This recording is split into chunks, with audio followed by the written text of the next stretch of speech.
I'm Robert. Welcome to my video series on my experiences with Wernicke's encephalopathy.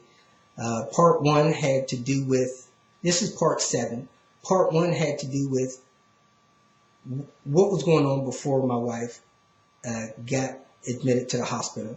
Part 2 was our trip to the doctor's office and admitted into the hospital.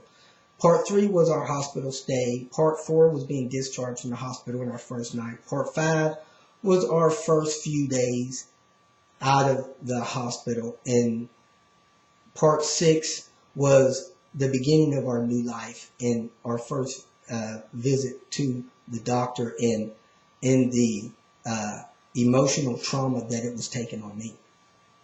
Part 7 here, I'm going to talk about the first few weeks out of the hospital and when I was really beginning to learn what her sickness was all about. We'd been out of the hospital now a little over a week. It was the weekend after Thanksgiving. We were home. My daughter was still home for Thanksgiving, and she was leaving Sunday to go back to college, to stay for 2 weeks in college before her winter break.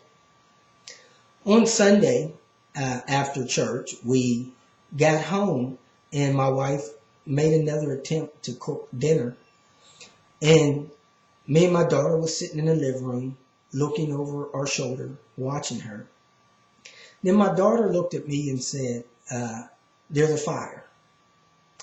So I looked over my shoulder, and sure enough, there was about a foot high blaze coming off the stove. My wife was an awesome cook. I mean, can feed anyone wonderful dishes, and here she was, unable to cook. Cooking was one of her anchors to taking care of me and, her role in our household. So I quickly arose from the couch and went and helped distance her from the fire and put out the fire. About 5 seconds after I got the fire out, I looked at her and calmly said, "Is you okay? Everything's okay." She looked at me and actually lashed out. She said to me, "Why are you even in here bothering me while I'm cooking? See, now you've started a fire." I don't know how to tell you this, but for her to look me in the eye and tell me that it was my fault that there was a fire and that she didn't appreciate my interference in doing the responsibilities that she does so well. It was another cold glass of water in the face. I mean, she actually, truly, really, honest to goodness, thought that I had something to do with that fire starting instead of something to do with it getting put out. So now I'm very concerned with her safety. She starts fires. She turns away from them and turns back and don't even know how the fire started. What had happened, something had boiled over into the pot, got on the electrical burner. She moved the pot off of the fire so that she can deal with the fire.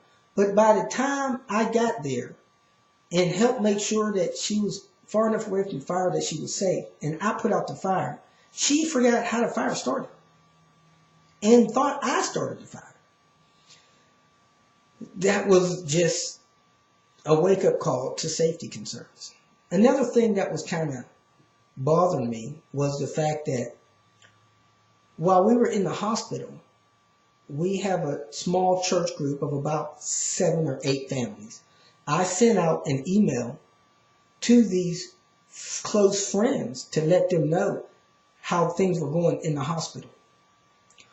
When I went out of the home the next day or two to check on things, work a couple of hours or whatever, when I got back, she had got on my computer, which she never does, gone through my emails, seen the email response from 1 or 2 of those people, and interpreted that information as something that I did bad, sending out a prayer request.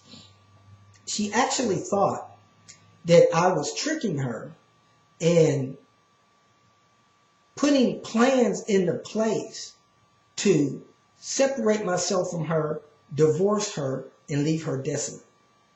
That was her interpretation of what was going on in her life at the moment. She promptly replied to everybody in the email and sharply rebuked all of them for participating in my plan to put her away and divorce her.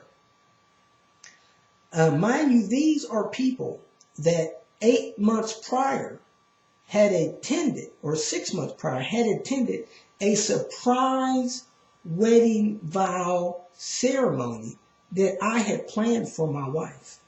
These close friends were all invited. It was a beautiful time of me renewing my vows to my wife and proposing to be married to her for the rest of her life as my daughter was graduating high school.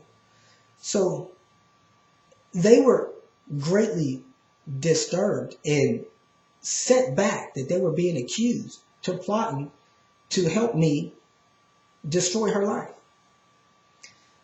So now I find myself in a situation where my wife, that I'm doing all I can to take care of her, is somehow thinking that I'm trying to destroy her life and put her away.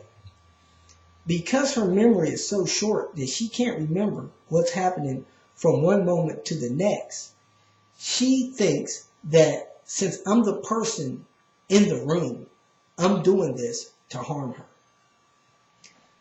At one moment, she began to ask for a particular doctor that performed her gastric bypass surgery.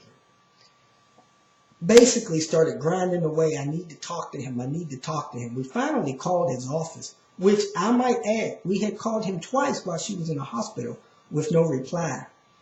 As soon as she got on the phone with a staff member there and began to tell them what she thought was going on, they immediately knew what was wrong with her.